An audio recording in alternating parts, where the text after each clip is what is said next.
Bienvenue au podcast Dans quoi? Le podcast où les besoins des enfants sont mis en avant-plan. Épisode 2. Bonne écoute! Bonjour Andréane, bonjour Annie. Allô? Vous allez bien? Allô, Mickaël? Ça va bien, toi? Oui, ça va bien. Donc, on est encore ensemble aujourd'hui pour continuer à explorer le fantastique monde du préscolaire. À la première capsule, on s'est parlé du programme, d'où ça venait, pourquoi on en était là, les neurosciences, les fonctions exécutives. Donc, on a abordé vraiment plein de sujets. Une chose, moi, qui m'a marqué, c'est l'importance du jeu, finalement, au préscolaire pour toutes sortes de choses, dont les fonctions exécutives, mais tout le développement de l'enfant. Puis, on l'a abordé brièvement, mais j'aimerais ça qu'on puisse discuter de pourquoi une prescription de jeux libres, finalement, au préscolaire, puis comment ça prend une place primordiale dans le développement de l'enfant. Ben oui, Mickaël, mais tu l'as nommé, le jeu, c'est important. Puis le jeu, c'est la façon privilégiée d'apprendre des enfants. Donc, ça favorise vraiment tout leur développement global. Ils vont se développer dans toutes les sphères en jouant.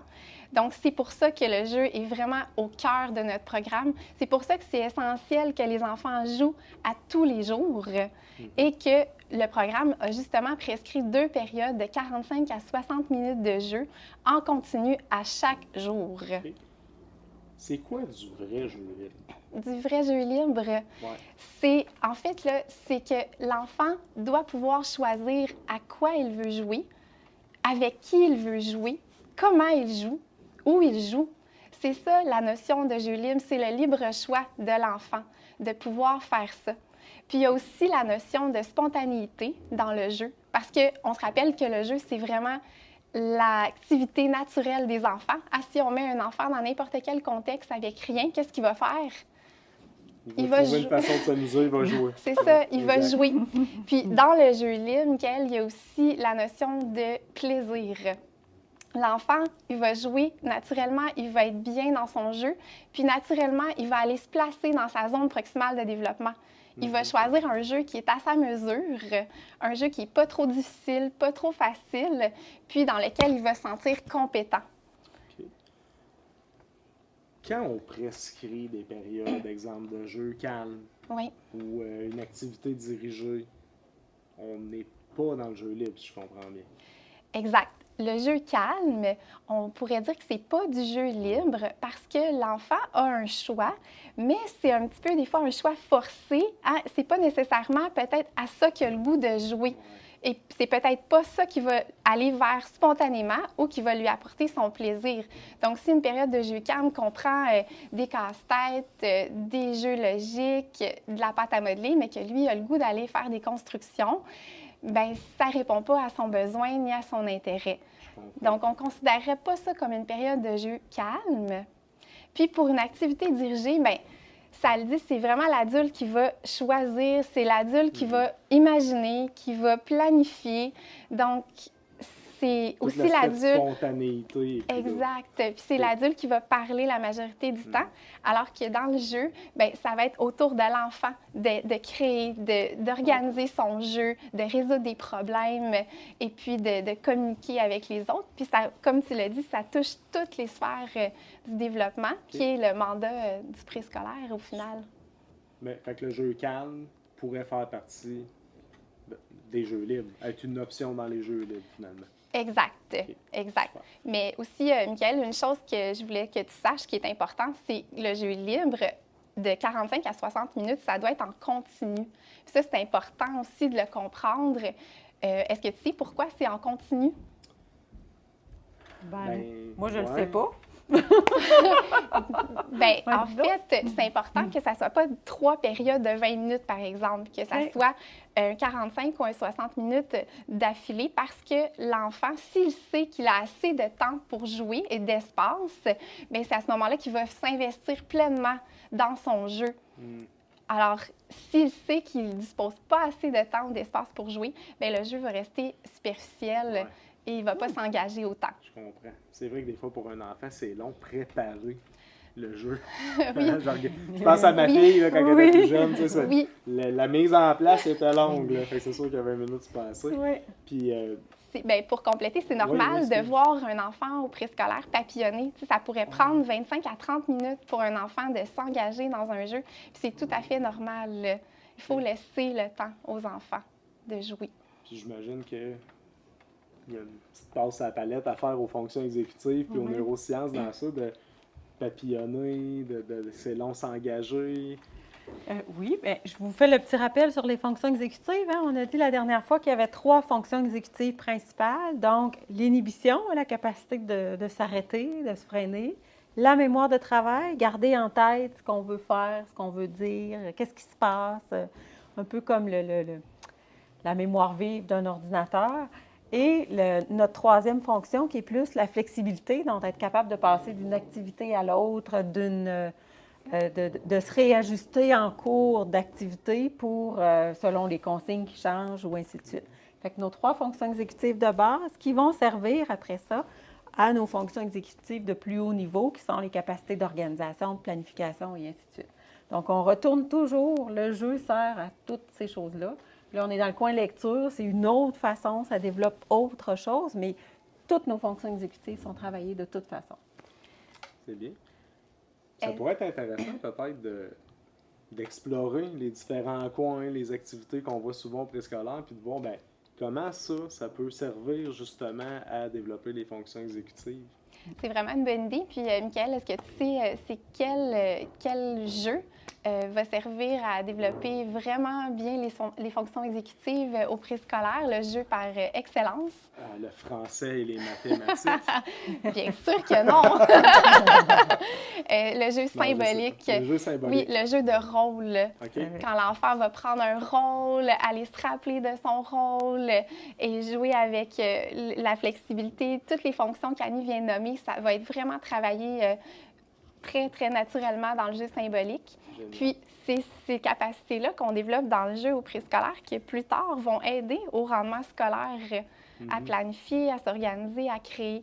Donc, c'est pour ça que c'est important de jouer. Génial. Explorons ça.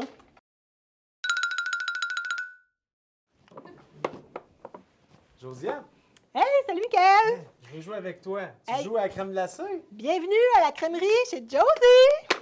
Malade! Qu'est-ce que je te sers? J'aimerais ça avoir un sundae. Et à quoi? J'ai chocolat. Non. Un cornet. OK, un cornet. Avec 5 boules. OK, tu sais que c'est beaucoup, hein, 5 boules? 1, 2, 3, 4... 5. 5, OK. 5, j'en veux 5. Bien, 1, 2, 3, 4, 5. Ah, 5. Puis des bonbons aussi. Hey, hey! Tu mets-tu tes mains partout quand tu vas à la crèmerie d'habitude? C'est moi qui fais les cornets. Dis-le avec des mots, je vais les faire. Est-ce que je peux avoir des bonbons sur mon cornet? Ben oui, avec plaisir. Est-ce que tu veux un bleu, un orange ou un rose? Toutes. Toutes? Et voilà! Ah, merci. Ça va coûter 3 $. J'ai pas de sous. Là, prends ça, là. Prends la carte. La carte? Oui, la carte est Non, mais gars, c'est 3 $. Ah, OK.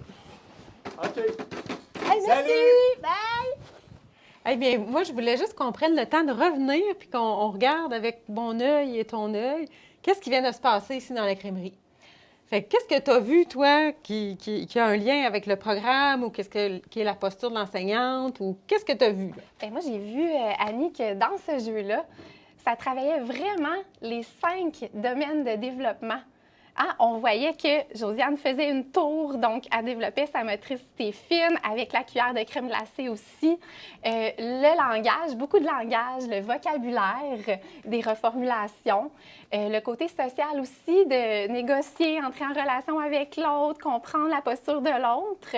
Puis on voyait aussi dans le cognitif qu'elle comptait, dénombrait, elle faisait des apprentissages mathématiques, elle se planifiait, donc les fonctions exécutives aussi que tu as sûrement remarqué aussi.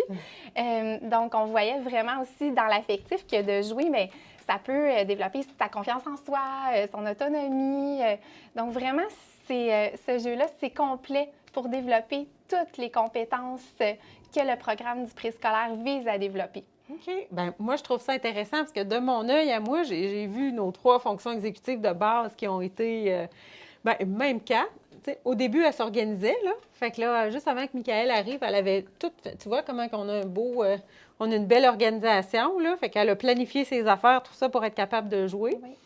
Quand Michaël est arrivé, oups, il a changé son jeu.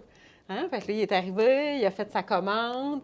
Je pense pas qu'elle avait prévu de faire 5 boules, là. Fait que là, il a fallu qu'elle se réajuste, hein? Fait que là, ça, on est dans la flexibilité. Là, il se parlait, puis tu vois, Michaël, à un moment donné, il a essayé de voler, ou en tout cas, de Oui. prendre des bonbons, puis il n'avait pas le droit. Oui. Hein? Ben là, qu'est-ce qui s'est passé dans ce temps-là? Soit qu'il y a eu un petit problème d'inhibition, il est allé un petit peu trop vite, puis... Hein? Ou bien, il a oublié dans sa mémoire de travail que c'était pas lui, le gars de la crèmerie. Lui, il était le client, donc il fallait qu'il reste dans son rôle de client. Donc, tu vois, dans le jeu, elle avait vraiment un rôle à conserver, puis elle l'a bien conservé, son rôle, là, Josiane, parce Tout à que fait. dans sa mémoire de travail, elle se réajustait, puis elle gardait vraiment son rôle de madame de la crèmerie. Hein? Puis, c'est ça. Puis, Michaël aussi a quand même travaillé son inhibition, parce que tu vois, quand il a dit non, ouf, il a respiré, là, hein, pour être capable de se calmer. Fait qu'on est vraiment dans l'inhibition pour apprendre, pas juste l'inhibition cognitive, mais aussi au niveau des émotions. Fait qu'il a bien géré ça. Fait qu'on avait toutes nos fonctions qui étaient là. Puis quand il a décidé que finalement, il voulait tout... Ah, il n'y avait pas d'argent. Hein? Quand il n'y avait pas d'argent aussi à la fin, bien là, il fallait trouver une façon d'avoir de l'argent. Il aurait pu en fabriquer. Mais, oups, là, finalement, Josiane, elle était bonne, elle a été flexible parce qu'elle a accepté que les bonbons s'étaient transformés en argent, puis c'est un bon moyen de payer. Tout à Fait fait. que, comme intervenant ou comme professionnel, on voit plein de choses comme ça. Les enseignantes, je suis certaine, ou les enseignants, je suis certaine qu'ils sont capables de voir toutes les fonctions exécutives à travers le jeu symbolique. C'est un bel exemple, ce qu'on vient de voir là. Absolument. Puis, penses-tu, Annie, qu'on pourrait dire que quand on joue, on touche à toutes les sphères de notre cerveau, hein, qui se développent en même temps? Tout Puis à fait. aussi, que l'activité du jeu, bien, c'est une activité arc-en-ciel. Hein, comme Josiane OK. l'avait nommé, les activités arc-en-ciel, c'est les activités qui touchent tous les domaines de développement en même temps. Puis au préscolaire, ce qu'on dit, c'est que c'est ça qui est payant pour le développement global des enfants. Et c'est plaisant. Ça va être bon, mon gâteau au chocolat. Spider-Man, Spider-Man. Spider-Man. Spider-Man. Ah, Michael, là, vas-y! Lance-toi! Ah! OK! Spider-Man! Attention, mon gâteau! Veux-tu du gâteau?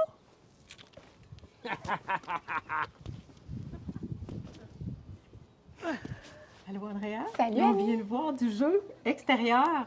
Est-ce qu'il y a des choses qui t'ont marqué ou qui t'ont fait penser à d'autres choses en lien avec toujours ton œil d'enseignant? Ben oui, c'est ça. Ben c'est qu'il ne faut pas oublier justement que les élèves devraient avoir accès chaque jour à des jeux extérieurs de qualité, riches, diversifiés, puis aussi soutenus par l'adulte.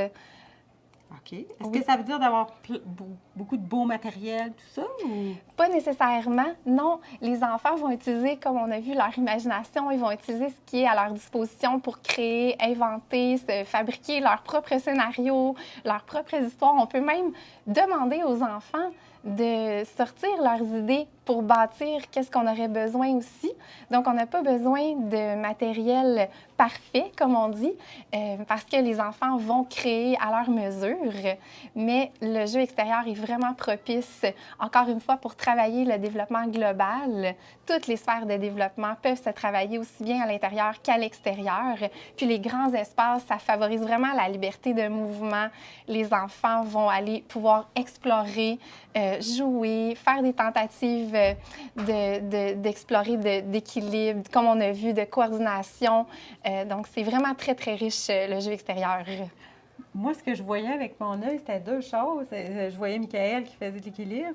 Ça, c'est beaucoup dans les vieilles approches aussi. Là. C'est encore bon maintenant, mais c'est vraiment dans les vieilles approches, comme avec l'approche Montessori, tout ça, parce que ça travaille l'inhibition, hein, d'être capable de rester. Oui, ça travaille l'équilibre, la motricité globale, mais de rester tranquillement enligné, puis de ne pas se laisser déconcentrer aussi, parce que là, il était tout seul, mais habituellement, il y a d'autres enfants sur le terrain, tout ça. Et aussi, au niveau de la flexibilité puis de la recherche de solutions, hein, on est encore dans les fonctions exécutives, J'ai trouvé que Josiane était très bonne d'arriver à se tasser pour le laisser passer quand même. Puis, on était encore dans l'imagination, dans tout le jeu symbolique où elle faisait semblant de préparer de la soupe. Fait que c'est vraiment le fun avec, effectivement, des jeux simples, là. Donc, c'est ça. Elle était dans son histoire avec sa mémoire de travail, tout ça. Puis, elle a été flexible quand il a fallu que lui passe. Fait que c'est quand même intéressant. Un autre beau contexte pour travailler C'est ça, les fonctions exécutives. Parfait. Merci, Annie. Vraiment très intéressant. Je pense que ça nous a donné des beaux exemples, une belle perspective de comment le jeu libre, finalement, va permettre à l'enfant de se développer au niveau de son développement, hein, qui sont finalement les champs qu'on veut développer au préscolaire, puis également au niveau des fonctions exécutives. Puis j'ai comme l'impression que tout ça mis ensemble, avec les fonctions exécutives, avec le développement, on les prépare à entrer à l'école, puis j'ai l'impression qu'on leur rend service un peu de développer ça. Oui, parce qu'un des meilleurs prédicteurs de l'évolution, dans le fond, ou du développement des enfants, c'est ça, c'est notre développement des fonctions exécutives. Fait que le préscolaire est une des bonnes bases qui va faire en sorte, qui va nous aider à prédire le succès après ça au niveau scolaire, le succès au niveau professionnel. Ça a un impact au long cours sur la qualité de vie des gens, sur la santé physique, sur la santé mentale. Donc, on prépare nos bases, là, comme on construirait un bon solage pour une maison. Là. Les fondations là, sont là pour être capables de bâtir par la suite. Fait que le programme qu'on a avec le plaisir, les relations sociales et ainsi de suite, c'est ça qui va avoir un impact sur nos fonctions exécutives, qui vont avoir un impact sur le reste de la vie. C'est quand même très important. C'est très important, oui. Puis, moi, ça m'a quand même marqué de se dire que la période 4, 6, 7 ans était vraiment une période charnière dans le développement de ces fonctions exécutives-là. Fait que, Tout à fait. raison de plus pour le mettre de l'avant dans le jeu libre. Ce que ça m'évoque, par contre, c'est à quel point l'aménagement est important. Il faut les penser, nos différents coins dans la classe, pour venir supporter un jeu libre qui est riche. Comment on réfléchit ça, l'aménagement? Mais tu as raison, Michael, que l'aménagement est vraiment important. C'est une des 3 orientations de notre programme, l'organisation de la classe. Il faut y réfléchir, hein? Puis il faut y faire une grande place. Puis c'est important par rapport pas seulement au jeu, mais aussi dans toutes les routines du quotidien qui vont venir avoir un impact sur l'apprentissage des enfants, sur leur développement. Donc, peut-être qu'on pourra s'en reparler. Je pense que ce serait important qu'on adresse ce sujet-là plus en profondeur, en effet. Tout à fait. Merci Annie, merci beaucoup Andréane. Merci. Merci. Bye.